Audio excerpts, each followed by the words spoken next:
All right, so last week we stumbled upon where I was looking into that guy Marty Feldman, and we found an old show he was in that then had a bunch of Monty Python people in it, and it inadvertently sent us down the road of like, how did Monty Python come to be developed? So I thought maybe we'd look into that some, but the little bit I've looked into it, right away it's getting complicated because there's Marty Feldman, there's the two guys from Monty Python, so we got to look into the other two guys from Monty Python. And that show we watched last week, the At Last, the 1948 show, there was the fourth guy from that, and I was like, who's that guy? I looked into him. He has this other show that was really popular and ran for ages.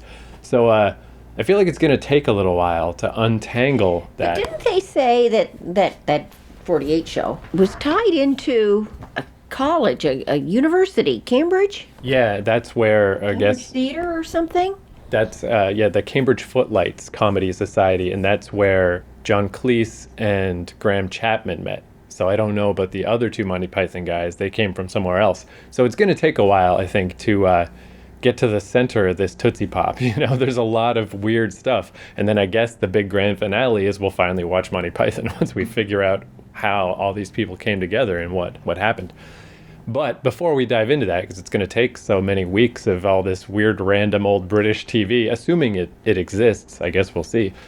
But I thought maybe just before we get to that, the other thought that I had based on sketch comedy is that starting with Monty Python, technically it started in 1969, but I think of it as a 70s show because that's when everybody started watching it and it started getting momentum.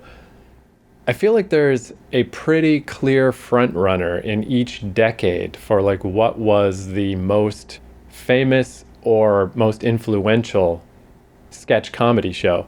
So I thought this week, before we dive into this big odyssey of Monty Python history, why don't we just go through a little history of sketch comedy, where I figured out that for the 80s, Kids in the Hall, I feel like, is pretty clearly the front runner. The 90s, I mentioned it last week, but there's that show, Mr. Show, wasn't super famous at the time, but since has gone on to be super, relevant, and everybody in it's all well known now. In the 2000s, it was the Chappelle Show, unquestionably, and I'll get into some history of that when we get to that. Then the 2010s is a little less clear, but I was thinking like, maybe there's this show Key and Peele, and I was like, maybe Key and Peele. So I went and researched like what are the top sketch shows of the 2010s, and the first list I looked up, number one was Key and Peele. So I'm like, all right, fine. It's not as famous as the other ones, but it's clearly of that decade, it's the one. So I just grabbed an episode of all of those, and I just thought we could watch them.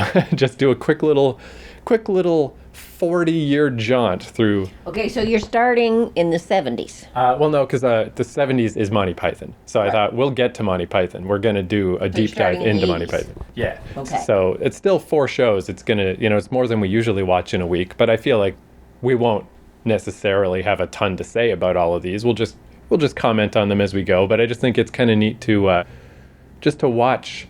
Monty Python feels like the start of when sketch comedy really became relevant. There was stuff before then, but it was different. All those old variety shows and things we were watching, they definitely don't feel like sketch comedy like we think of it now.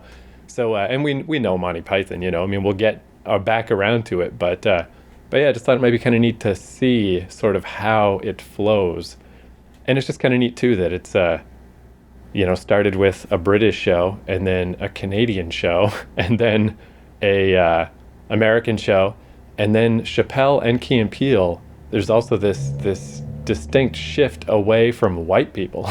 It's like white people aren't funny anymore because they're both very black-centered shows.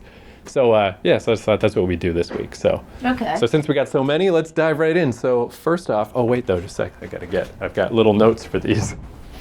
All right, so first up, Kids in the Hall debuted in 1988, ran for 5 seasons, 102 episodes, and we're going to watch Season 3, Episode 1, for anyone who wants to watch along. Yeah, so I didn't get deep into any of the details of any of these, but I just feel like Kids in the Hall was pretty famous, even in America. All my American friends know Kids in the Hall, but really famous in Canada because, Canadian content. Yeah, and like, what do we have? Like, that you can really be proud of. Kids in the Hall, Trailer Park Boys, the end. Yeah. Except if you go back even earlier than that, though, you've got... Oh, SCTV, obviously, is very Canadian. No, but even before that, you've got, like, Red Skelton and way back Canadian Frank Schuster, Wayne and Schuster. But those are early. Those would be 50s. Right. Sketch-type shows. Yeah, because that's one thing we were saying last week about sketch comedy that's interesting about it is you remember all of the really good parts, and you tend to gloss over because sketch comedy is so hit and miss. It's so weird. So yeah, let's see how Kids in the Hall stands up. Yeah. Although one thing I've noticed just when I was checking all of these really quickly, with all these shows, it's interesting to see how young everybody was. Because like the Kids in the Hall, for example, they pop up all the time. They're always doing stuff. Me and Brad saw them do a live performance of their movie Brain Candy, like on stage, where they just like reenacted it. And it's like, that's cool. But they're all old now, so it's neat to see them young again. And the other thing, we'll see if it comes up in this, but now that I've been to Toronto and I know all the landmarks, that's one thing I love about old Kids in the Hall, is I recognize a lot of places now, except from 40 years ago. And it's like, that's cool. Or 30 years ago, however long ago this was. So yeah, Season 3, Episode 1 of Kids in the Hall. Excuse me? May I have your attention, please?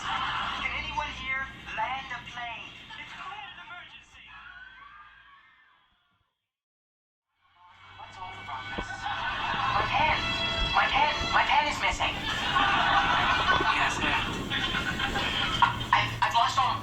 I've lost my pen. The one I do all my work with.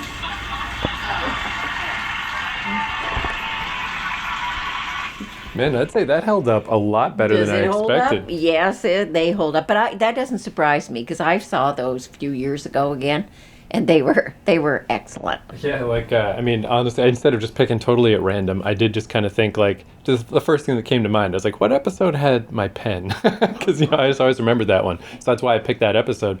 But I think all those sketches were good. There wasn't any bad ones. Like, yeah, no, they were very well done. It's neat, too, you see, like, the direct Monty Python connections of, like, first off, that theme song is insane. It's so good. It's, like, the best theme song ever in the history of TV. Though that band was called Shadowy Men on a Shadowy Planet, and they even had, like, they were on Much Music a little with other instrumental songs. That's how famous they got, from this. And you need a key thing, like Monty Python.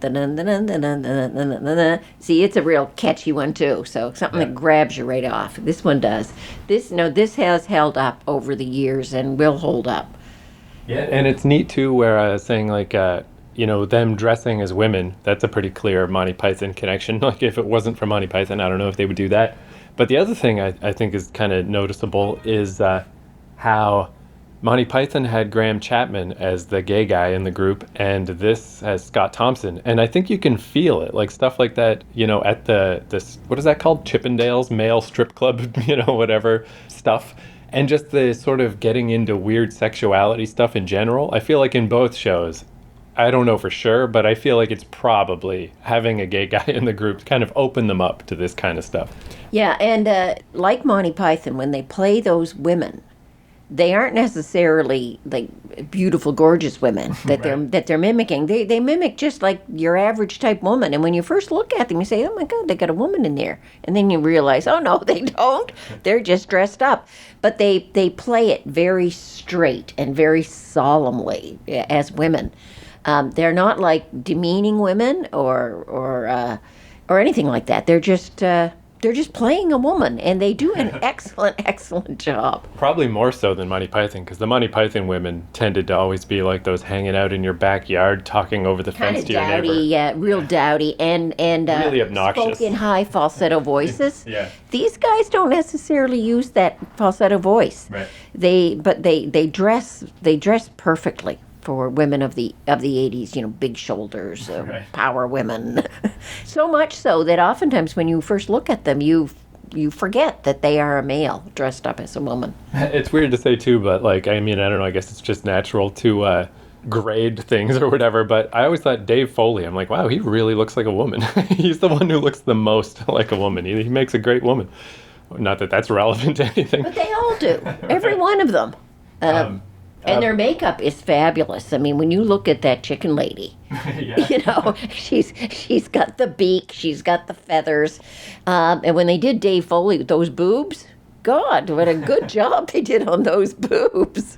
That's one thing too. Yeah, it's a lot more elaborate than I remembered. Like they set up like the strip club scene or the sauna or just all the different sets, and then the My Pen sketch. I don't even know exactly how, because it's 1991. This one came out. They didn't have computer graphics at the time. So how did they strap Bruce McCullough to the side of a taxi? That's like a legitimate stunt. And they did, like they didn't half-ass this show. It's funny too with having a gay guy in the cast. It makes it kind of more funny with stuff like the scene where Dave Foley had breasts for no reason. But to have him play the sort of chauvinist, obsessed with breasts guy, it's just like extra good. But yeah, that's... And then when he goes home and he mounds his potatoes up and puts 2 little grapes on the top. Yeah. But that episode in particular, really good. Like that was season 3, episode 1. Thumbs up. Really, really good episode of Kids in the Hall. All right, so next up in our odyssey through the decades is Mr. Show from the 90s. Debuted 1995, ran for 4 seasons, 30 episodes. We're going to watch season 1, episode 2, What to Think it's called. And this show, it is not as famous as the other shows we're going to watch. It was never especially popular, but it's definitely the most influential sketch show of the 90s because its weird kind of humor or whatever has definitely caught on. But also everybody in it is famous as hell now. So Bob and David Cross became a really famous stand-up. Bob became a really famous actor. He was in Breaking Bad, and then that spin-off show Better Call Saul. So he's pretty famous. There's also a lot of the bit players in this, not as famous, but they've all gone on to do stuff. Jack Black is in this episode, and he became a huge movie star. He's probably the most famous of all of them. And another weird thing, there's this guy Tom Kenny. He became the voice of SpongeBob SquarePants. so yeah, this thing, it's one of these like shows that we just happened to catch it randomly on the Canadian Comedy Network. It was just on one night, and me and Matt Jenkins and the Hardings were just watching TV. And it's like a weird enough show that we weren't sure if we liked it at first. But then with the next week, we watched it again, and we're like, oh, this is amazing. And again, just snowballed, became more and more famous as the years went by. And the theme song might not be as good as Kids in the Hall and Monty Python, but it's really good. A really good theme song. Let's check her out. Oh yeah, and this one was on HBO, which is also one reason why it wasn't as well known. It wasn't on normal TV, but that means they can swear, so that's a plus. Although Kids in the Hall, I mean, granted they were obviously fake boobs, but they did just have boobs on Dave Foley, so you never know what people can get away with in different eras. It's weird. And that's the shinola on that one. All right, now I would like to address this what's funding issue. Now this all reminds me of a humorous story of the traveling salesman. Let's say that the taxpayer is a... Where do I go now? Stupid.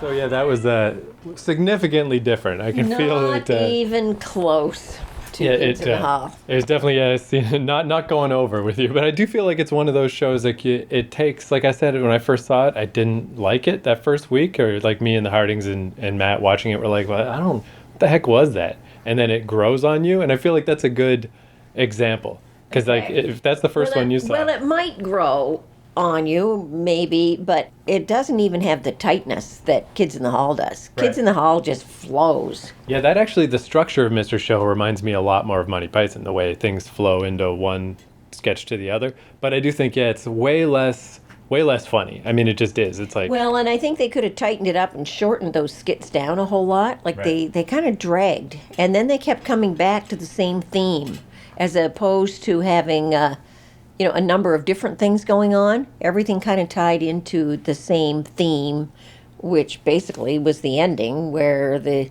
salesman puts his dick in the holes. Which is like Which such is a how weird... it started. But such a weird line to walk with comedy, because what makes the Dick in the Hole, the musical, funny is that it's way too elaborate for this stupid piece of shit joke that maybe like your weird uncle would have told you. And But when it's you like... compare, like we laughed out loud with Kids in the Hall. Right. I didn't laugh out loud for anything. I saw you with a smile on your face. Yeah. But you didn't laugh out loud. No, it is definitely, yeah, definitely a different style of comedy. And you can really tell, like the agendas are different, where Kids in the Hall's agenda is to make jokes. Where it's weird with Mr. Show. It's like I can see how people would not like it because it really wears its agenda on its sleeve. Like right away, it's like this right-wing senator who's making sure that the art is okay for everyone, and then that switches to this like religious stuff of like, don't worry, you're not really gay, it's just you just come find the Lord, and then the Jesus stuff. Like basically, Mr. Show is like taking. I mean, maybe it helped that I was a teenager too, but everything in the '90s that I didn't like.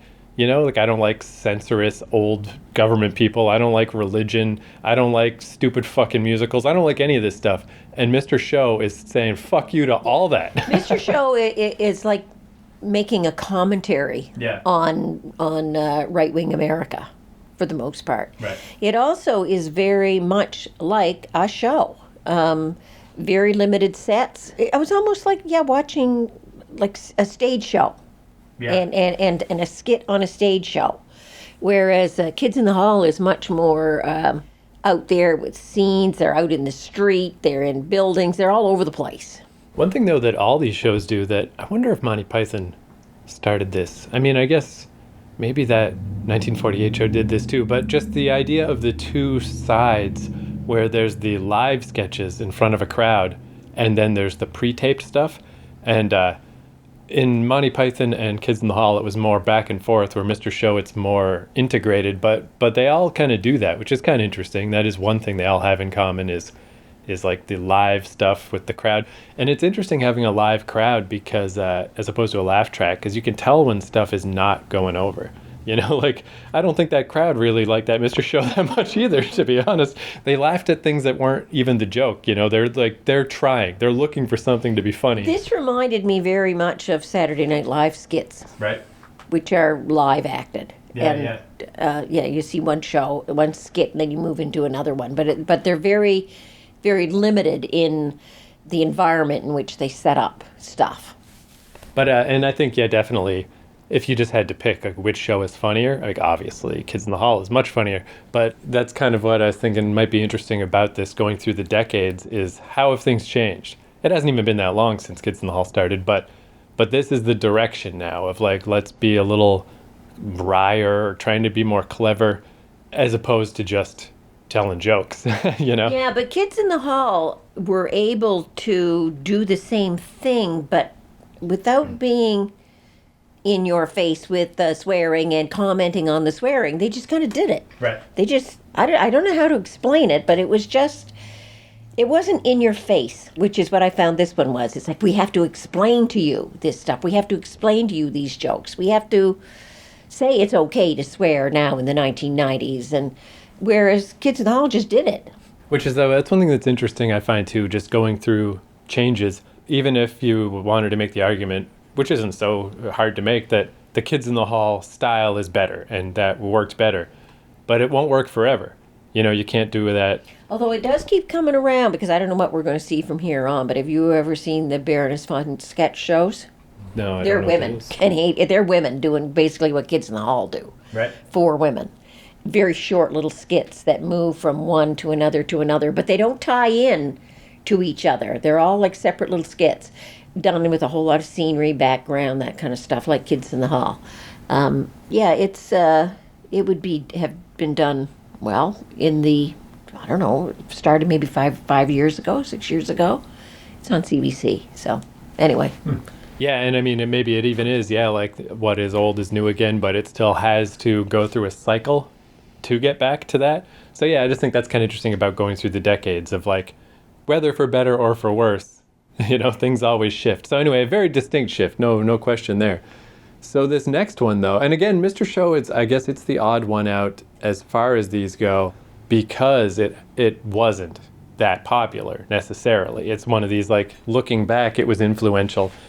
And I mean, it's definitely too, if you had to put a label on it, it's not comedy, it's like anti-comedy. Instead of the joke, let's do the other thing that, you don't expect.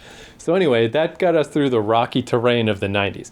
By the time we get to the 2000s, Chappelle's Show, this is way different. Instead of some kind of underground fucking weird comedy shit, Chappelle's Show, I think, is arguably the most famous sketch show ever. Because stuff like Monty Python and Kids in the Hall may have had a longer tail and have been more influential as the decades go by, but Chappelle's Show was so huge right away at the time. Like, I don't think there's ever been a more famous sketch show as it was on TV. So basically, the story with Chappelle's Show is Dave Chappelle was an actor. He was somewhat known, comedian. He got this show on Comedy Network. It ran 3 seasons for 28 episodes, but not really. It really only ran 2 seasons, and then the 3rd season was just them trying to cobble together whatever was left to make a few extra episodes. Because what happened is this show got so big and so popular that it was like ruining Dave Chappelle's life. He went from being a sort of famous guy to worldwide super famous. And it was so famous, they offered him $55 million to do another season. And he refused because he's like, I already got $1 million. How many millions of dollars do you think I need? And he, not only did he not do the show, he like disappeared for like 10 years. He just like would show up to do little stand-up things here and there, but like just to walk away from not only $55 million, but showbiz. That's how burned out he was after 2 seasons of this thing. And that they were going to give him that kind of money, like just ridiculous what a phenomenon this show was. It was crazy. Although what's kind of interesting is then later when he finally did come back, in 2017, Netflix gave him this deal for 3 stand-up specials, and they paid him $20 million a piece for those. So it was 15 years later, but he actually made more money doing the stand-up that he wanted to do as opposed to this show. And I mean, that's the thing too, is like Chappelle's Show is funny, but it's so hard to, it's going to seem weird when we watch this because it's just a sketch show. It's not that special. Why was it so famous and worth so much money? And everyone was so mad when he left. All the network was like, they couldn't believe it. Like, $55 million and you won't do this show? So I don't know. It's hard to explain because it is a good show, but it's certainly not that good, but it's arguably the most famous sketch show ever. But I think what stands out the most about it, we're going to watch season 2, episode 1, The Racial Draft. And I think that's what's most obvious about Chappelle's Show, is he's a black dude, and the comedy was overwhelmingly about race. And that's one reason why he also didn't want to do it anymore. He was starting to get uncomfortable with this stuff. Definitely notable that I wouldn't even say that the era mattered that much, that it was the 2000s. Just America. America needed somebody to finally talk about how racially segregated and weird they always have been and still are. Yeah. So that's a huge thing with Chappelle's Show, and then also to some extent Key and Peele that comes after this. But yeah, again, Chappelle's Show, it's hard to, I don't even know what to say about it. It's just like, it was such a phenomenon. It's bizarre. So I don't know, let's watch it and see what we can suss out about 2003 in America.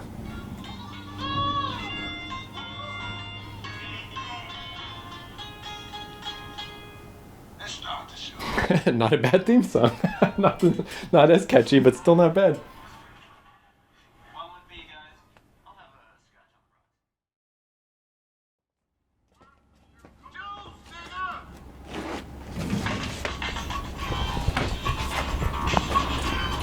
the Better than Mr. Show. Yeah, so like I was saying, it's weird because it's like, yeah, it's a really good show. Dave Chappelle is super funny.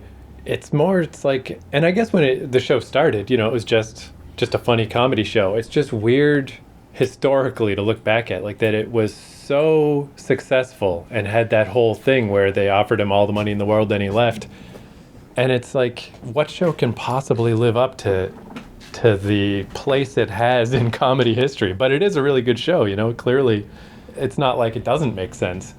But yeah, it's like, it's just weird that the circumstances around it have made it so legendary when it's just like, yeah, pretty good show, pretty funny. But it has a lot of good, it has a good pace. Right. I found Mr. Show slow, draggy.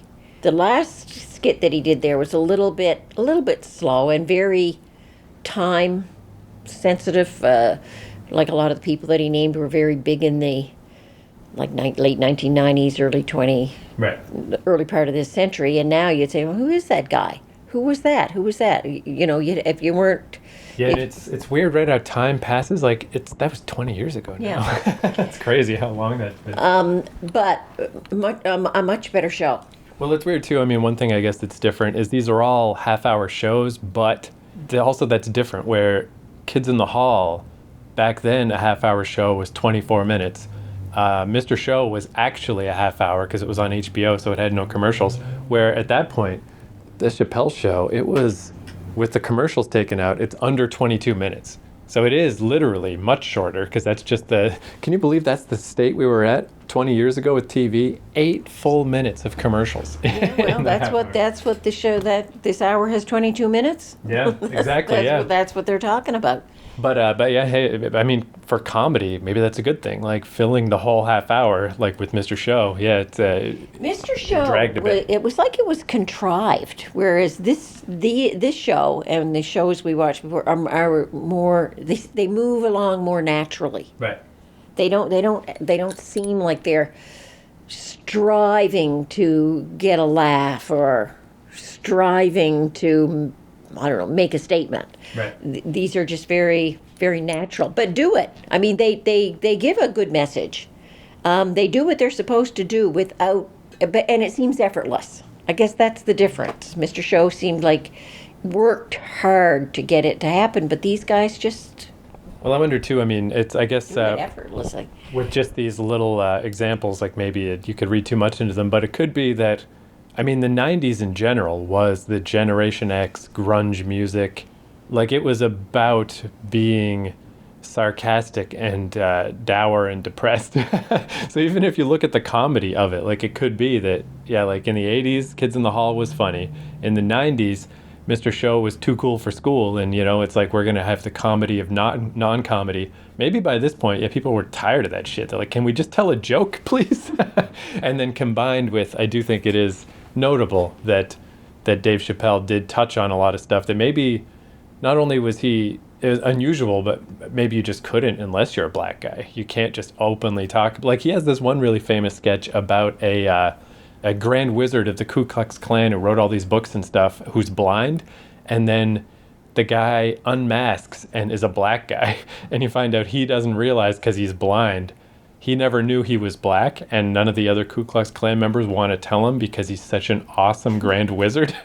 Like just some really weird jokes that are just like, could be uncomfortable even if you didn't make it funny, But anyway, so yeah, that's Chappelle's Show, and it cast an extremely long shadow because it was so famous. And, other people tried to step into those shoes, and like Comedy Central made so many shows kind of with this same style of like, let's get someone to stand on a stage and present stuff, but none of them worked until Key and Peele is our last show of the day, where, like I was saying, it's just not as famous, and nothing in the 2010s I feel like was famous to the degree that really any of these shows were, especially Chappelle's Show. But Key and Peele was still pretty famous. So it started in 2012, 5 seasons, 53 episodes.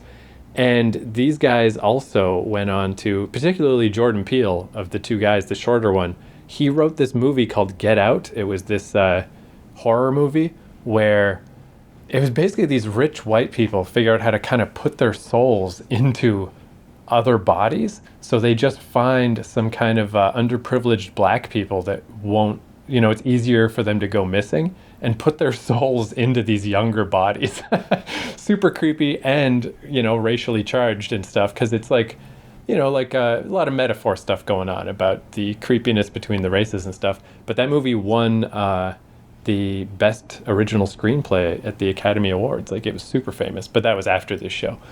But yeah, Key and Peele, it's like, I think you'll definitely see similarities to Chappelle's Show.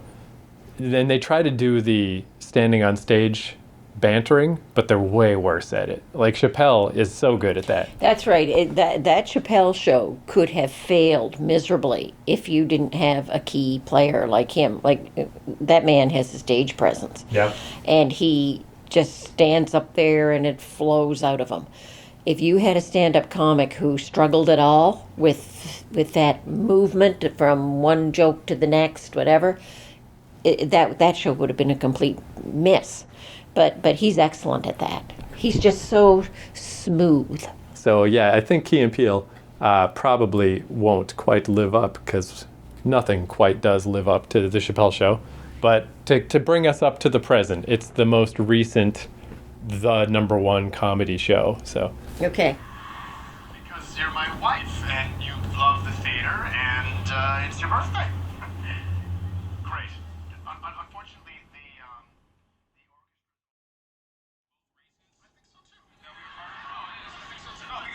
Because I know there are two dudes out there somewhere right now with little dicks and sickle cell. So yeah, it's interesting, right, that if we just again go from these little examples we've been going through, but it does seem like kind of a cycle, like you were saying with the what was the show you mentioned with the women? Baroness Fun Sketch Show. Right, Show. back to more comedy, because Key and Peele feels like that too. It's like it's like picked up things along the way, particularly from Chappelle. Like it's definitely got the racial vibe, but it's like but mostly jokes, you know. They're jokes, but all of these shows, they have jokes, but they're a social commentary. Right. In the jokes. They're not just like ha ha ha jokes. Oh, isn't that funny joke? No, they all have a message behind them. That's a very good show. Yeah, and I was saying how just those in between parts where they're on stage and how they just aren't as natural as Chappelle. And I think they know that too, because in the later seasons of this show, they got rid of those parts. Instead, it's just the two of them in a car, and they introduced the sketches by just bantering in the car. So yeah, that one part that was not as good, they got rid of. I think they just did that because once Chappelle did that, everybody tried to do that. Yeah, but it wasn't bad. I mean, they interact well together, the two of them. Yeah, and the sketches are good. All the sketches were good. Oh yeah, especially that one where they're dissing their wives, and they finally end up out in outer space, calling them. Yeah. And just that, but you said that though. You said bitch. Yeah. Of course I did. Of course I didn't. Yeah, and it's just neat too that I'm not sure. And they're such wusses, the two of them. As soon as the wives appear on the scenes, I want to have an island just like that. Oh yes, honey, you'll have it. And it is just kind of neat in all these cases, like how the Mr. Show guys went on to stuff, and then Chappelle went on to be such a super paid comedian.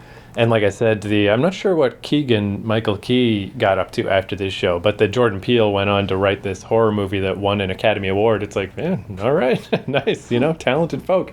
Well, in that genre of this stuff, you should watch the Baroness Von Sketch shows, because it would fit right in this, and it would be your later stuff, like just within the last few years. And it's made in Canada. You can tell when you look at some of the scenery. It's definitely Toronto. Nice. I'm gonna write that down right now, because if I don't, I will forget. Yeah, I feel like maybe it's possible that I've heard. It sounds a little bit familiar. It's one of those things like maybe one of my Toronto friends mentioned it, but I never followed up. So yeah, I've never seen it. And I mean, I guess that's one thing that is wildly underrepresented in all these shows are women. I mean, if there are women, they just have dudes dress up like women. So not a ton of that. That was interesting too, though, to how it kind of, it was an ensemble in Monty Python and Kids in the Hall. And then Mr. Show was really just the two guys, and Chappelle was just the one guy. And then Key and Peele too again. But yeah, things have kind of moved away from a group in general. But yeah, anyway, so that's, again, like I said, I think as I start looking into the shows that led to Monty Python, even just a little cursory look I took, I was like, oh, I think this is going to be a lot more than I expected it to be. So next week, we'll get into that stuff. So this was really just like before that. Let's just take a little breather. And this was just, instead of researching and stuff, this was way easier for me to do. Just pick an episode of these shows, watch them, whatever. And yeah, that's all. Just that's sketch. And then, of course, we're only 2 years into the new millennium, so certainly nothing has stood out yet of the 2020s, So we'll reconvene here in 2030 and see what the best sketch show of the 2020s was. But so far, who knows?